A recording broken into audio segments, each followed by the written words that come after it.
Welcome to Capitol View on WSIU. I'm Jeff Williams, sitting in this week as we take a look at what's making news around the state in Illinois politics. And to help guide our discussion this week, we have Hannah Meisel, State House and Chicago reporter for Capitol News Illinois, and John Jackson, visiting professor for the Paul Simon Public Policy Institute.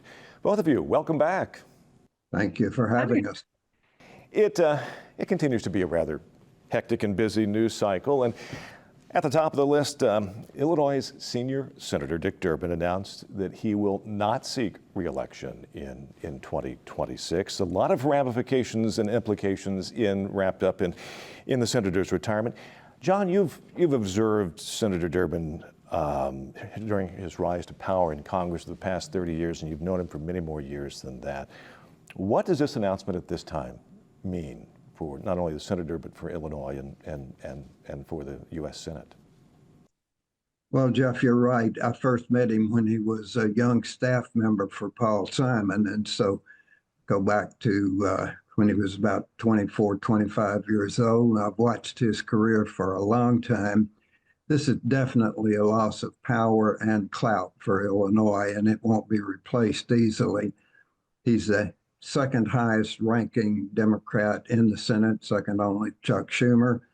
Up until the change from Democrat to Republican control, he was chair of the Senate Judiciary Committee, on the Appropriations Committee, and all that comes from seniority and respect from his peers.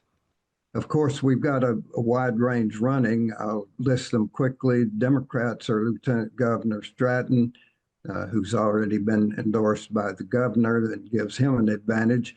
Congressman Waj, and I'm going to call him that because he spoke down here at the law school recently, and he said his last name had 30 letters in it. And I can't pronounce it, although I counted them. It's only 15, so he exaggerated a bit.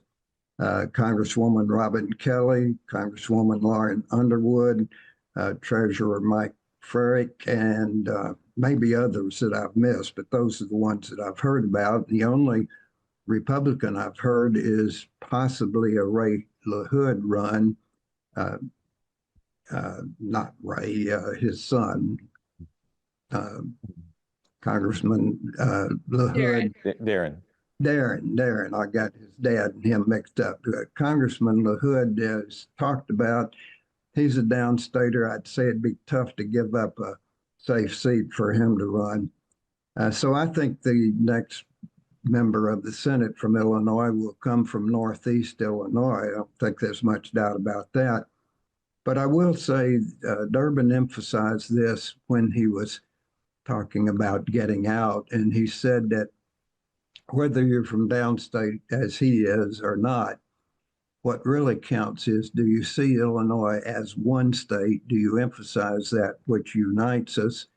And he said, that's what you've got to do, and that's the way you've got to run. And I certainly agree with that. Quick symbolic issue on that, the downtown Paul Simon Federal Building has Senator Durbin as a tenant for the last 30 years. And I think that recognition in Southern Illinois has been important for him, and something other Democrats will have to emulate. Mm-hmm. Hannah, we know that probably Lieutenant Governor is a front runner on this. From what you're hearing and seeing, is she the heir apparent on the Democratic side, or is there going to be more of a power play as we get into the election season? Well, she certainly has the advantage of being the first one out the gate. It was not a surprise to see her announce her candidacy just the day after Durbin announced his retirement. She has now the backing of Governor Pritzker, who, of course, is, as we'll talk about later in this program, I'm sure, ever increasing his footprint on the national stage and becoming more of a voice there. But also, of course, the wealthiest Democrat Illinois has ever seen, and one of the wealthiest Democrats, in the entire United States. So that carries a whole lot of weight. And then also Monday morning, U.S. Senator Tammy Duckworth, the junior senator, who, when Durbin leaves, will be our senior U.S. senator, also gave Juliana Stratton her endorsement. So, for now, she definitely has all of those advantages of money, of name recognition, of, just being the first one out in the field. But we know that Congressman Raja Krishnamurthy, who is from the Schaumburg area, who represents, a very big and, growing district here as I'm filming in the suburbs of Chicago. He's going to make quite a play too. And we know that he has $19 million in his campaign account. Now, Stratton, she can't convert state money, money that had been raised for her and J.B. Pritzker's runs for governor, lieutenant governor, but I don't think that's going to be a problem. There's plenty of other ways for her to fill that campaign account that, I'm sure that the Governor Pritzker and his team have already been working on. But, Raja Krishnamurthy definitely going to make a big play. John, you had mentioned other names. I would say that Lauren Underwood, if she does want to get in, she'll have to pick a very specific lane. Might be really difficult as these days go on. And, again, Juliana Stratton is taking up more of the oxygen. But, I wouldn't be surprised either way, honestly, if we saw Robin Kelly get into the race or if we didn't see her get in the race. Dick Durbin said that he did not want to endorse, but he is closely aligned with Robin Kelly. And if she did want to get in the race, I wouldn't be surprised if he got behind her in some sort of way. Mm-hmm. This Senate seat has been held by a Democrat for many years in Illinois. Do either one of you think, is there an opening here for the GOP? Will the GOP try to target this seat in the upcoming election? I think that they could make a play, but it wouldn't be the wisest move money-wise. I don't know that, looking at statewide races for the last however many cycles, that Republicans could make much of a play. Perhaps if, Darren LaHood did play it right, he could get some more traction than conventional wisdom would say. But Darren LaHood has also closely aligned himself with President Trump. And, again, looking at those statewide election results from the last, several cycles, I'm not sure that he would get anywhere close that would justify the spending of millions of dollars in, Republican money that could be spent in other states and other races. Mm-hmm. Yeah. Hannah, you mentioned Governor Pritzker a little earlier. The governor is continuing to act presidential. He was in New Hampshire over the weekend on Sunday, a keynote at a major Democratic Party fundraiser there. We've talked about this on the program before. Is this another stepping stone in his path to a potential run for president, or is he just trying to stir the pot? Well, I'd be eager to hear what John thinks, but like we said, he's clearly been trying to advance his national footprint and, pretty openly flirting with the idea of, running for the White House. But, first he has to get through, 2026. And he should, if he does intend to run for governor again for a third term, you might expect him to announce sometime in the next, month, maybe two, ahead of starting to collect signatures to be on the ballot, which starts in, mid to late September. John, is there any? Yeah, go ahead. Well, I think the only question's been raised is will he run for a third term and use that as a springboard, or like Jimmy Carter and others, get out and then get back in as a presidential candidate, for example. I think he'll run for a third term. I think he can make a real good argument that he's been a successful governor, that he's done the major thing that needed to be done that nobody had done in generations, and that is to do something about our structural deficit in this state. He can claim with credibility that he's balanced the budget every year, although it gets tougher this year for sure.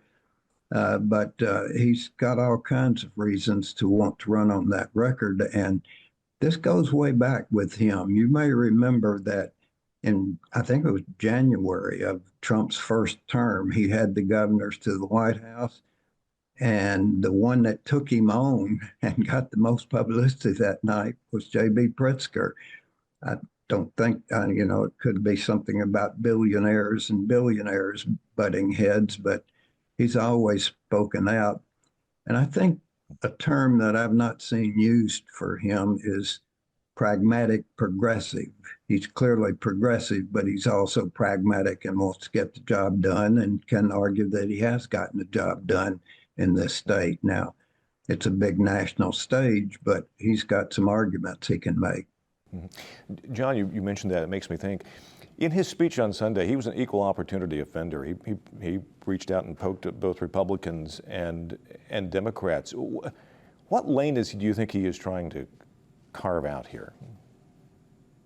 Well, it's the lane of those who say the Democrats' message has failed and they've got to get a message that resonates better. And I think that message is mostly the progressive side of the equation. And I think that was where he was going with that. And sort of indirectly, maybe taking a poke at those like both Chuck Schumer and Dick Durbin, who voted for the budget at the federal level, it seemed to me was an echo there. I'm not sure that's the best lane for winning a general, but it may be the best lane for winning primaries. Mm-hmm. Hannah, go ahead. He explicitly said, these Democrats who have chosen timidity, who have chosen, being comfortable, who have chosen to criticize other Democrats for, being too progressive, they're the ones who have, caused, a lot of, they've been the ones who've gotten to us to where we are today. So I think, you ask what lane he's trying to carve out. I think he's trying to carve out a lane of, having other people follow him because he senses that other people in the Democratic Party in these, leadership roles have too much to lose. Whereas in Illinois, where he is politically safe, and of course he's, more than insulated by his own money, he can say the things that, rank and file Democrats, that Democratic voters want people to say, but, have been craving, but haven't been able to see. But also, as John mentioned, that pragmatic progressive, I'd like to think I coined that term a little more than a year ago, but I don't. Maybe I got it from you. Thank you. But, I think he also wants to be able to show that, I think the term progressivism, Republicans have been very able to weaponize it over the last, 10 years. And he wants to show that progressivism doesn't mean, pie in the sky, budgets that are made up, that explode deficits. And, he does have some track record to run on in Illinois, but we also have a really difficult budget, season coming right up. I mean, we've been in it, but it's going to become more public in the next month as we get to the end of legislative session in Springfield. And, that is definitely a time to test that sort of thing. He's been reticent throughout his time as governor to explore, more revenue areas, but it might be time for him to loosen up that sort of internal policy if he does want to get serious about, walking that line between pragmatic, progressive, and carving out this kind of new path where he feels like he could actually make an impact and, have his message resonate, but not just his message, but have something behind it to show for it. He's, as you might expect, Illinois Republicans have pushed back a little bit on some of the comments that the governor made, especially in his speech in New Hampshire. Have we seen any pushback in terms of Democrats and in terms of getting his legislative agenda through this session? Is there any, downside to what he's doing on the national level in terms of getting the job done here in Illinois? Yeah, you mentioned, pushback from Republicans. I do want to note that in this speech that we'll probably look back at for a while, it seems to be kind of a marker in his career. He called for nationwide protests in addition to, calling for other Democrats to stand up. And of course, Republicans have not taken to that kindly. The White House, other Republican figures, they have claimed that in doing that, he has incited violence. But, in terms of are his national ambitions getting in the way of anything in Springfield? I'm not sure that the national ambitions are necessarily getting in the way. I would say that the same thing that has thwarted him, at certain points in the last 6 years are probably the same things that are getting in the way of things in Springfield. Like he, for example, had, suggested all these, in addition to his budget in February, he had called for, a host of different sort of other policy things that we have seen kind of slow and stall in Springfield. And I would say that maybe is more of a talking to the legislature sort of issue. And, we've seen those rifts, not just in his 6 years, but in other governors. So is it the national? I think that some Democrats might begrudge him, but I would say that the things that have stalled his other parts of the agenda are more, practical than that. Sure. I want to shift gears just a little bit. Another topic that's been at the top of a lot of news feeds, and that involves Illinois State Senator Emil Jones III. His federal bribery trial resulted in a deadlock jury and a mistrial last weekend. I know you've been following that. Kind of bring us up to speed on what's going on with that. Sure. It was a trial that lasted twice as long as we thought it would. And so stayed twice as long at the Dirksen Federal Building in Chicago as I thought I might.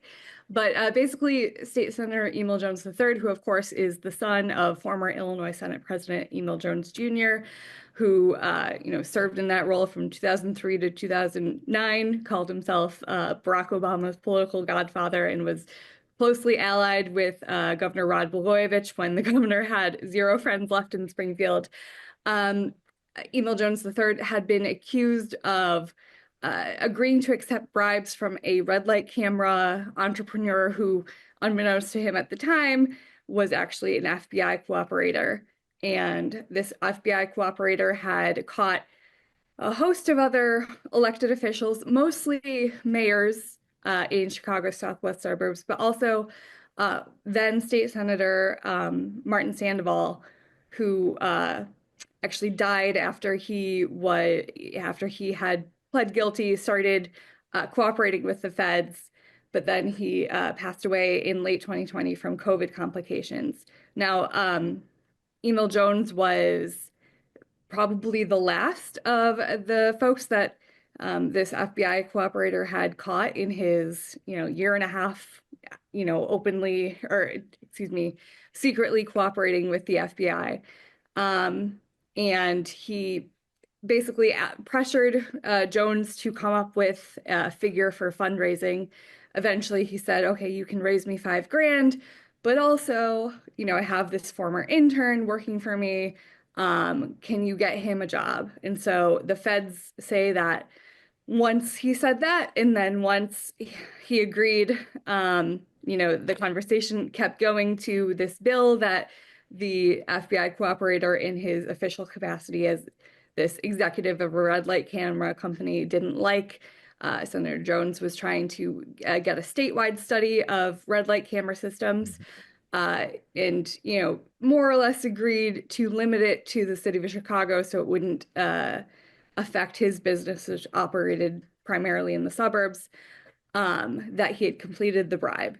But as you said, we ended in a deadlock jury, which is now the third time in 7 months that the feds, all or some of the counts that the feds had brought in a high-profile corruption trial, actually ended in deadlock. And, it's really interesting because, 6 of the counts in the case of former Illinois House Speaker Michael Madigan ended in a deadlock and then mistrial in those counts. And then back in September, the 5 counts against a former AT&T Illinois president, Paul Osgatza, who was himself accused of bribing Madigan, that jury also ended in a deadlock. And I think it would give the feds kind of, some pause to evaluate how they've been doing things. But, it's kind of too early to tell what will happen with Jones. For now, we have not seen anyone move for really a retrial of Madigan, but Paul Osgatza, he will have a retrial in June. All right. All right. Well, meanwhile, the legislative session marches on. We're winding down. About 30 days or so left in the 5 minutes or so that we've got left. What's cooking? What are we looking at? What's on track to make it through? Obviously, I'm guessing probably the budget is one of those things that's at the top of the list. Yeah, definitely the budget.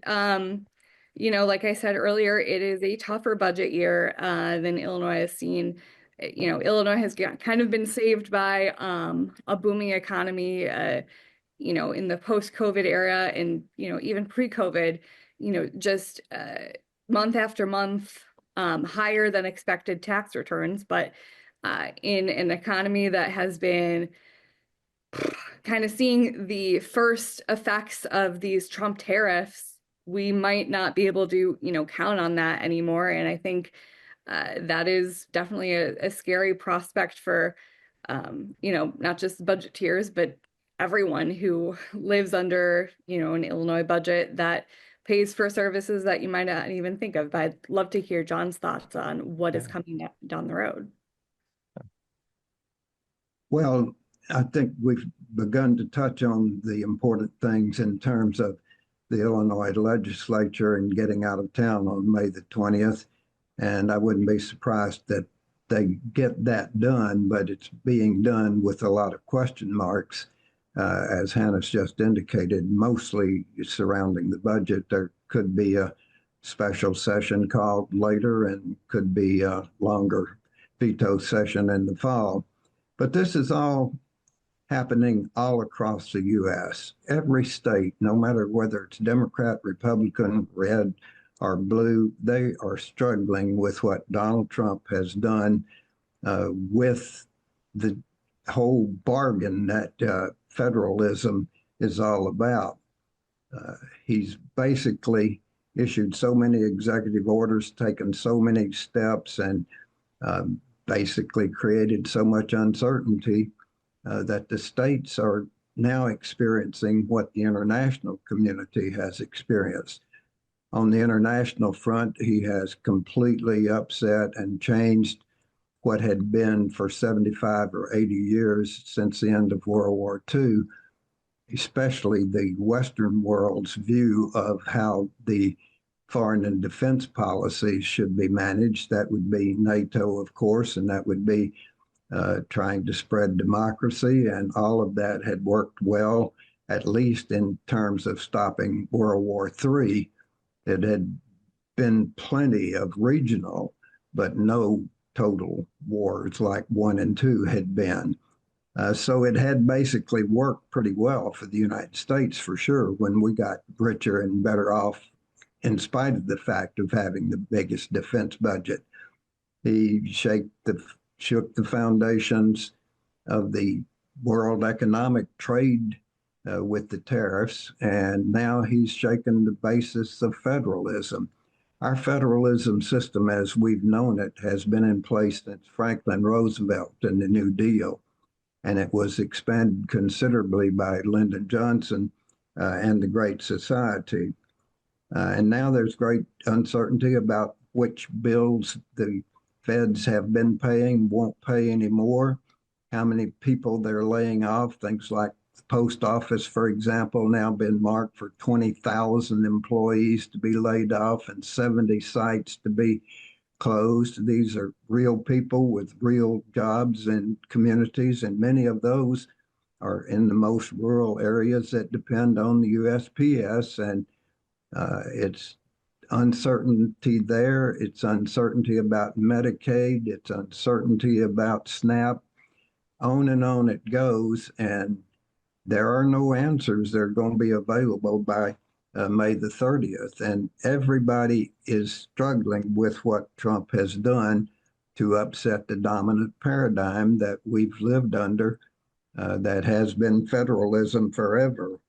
And so that budget uncertainty will be here in our General Assembly and with the governor, but it's not unusual. It's going to be all across the country just because of the chaos and uncertainty that he has created. John, we'll let you have the last word. John, Hannah, thank you so much for joining us this week. As often it does happen, more to talk about than we have time. So thank you for joining us this week on Capitol View. I'm Jeff Williams. This is WSIU, powered by you.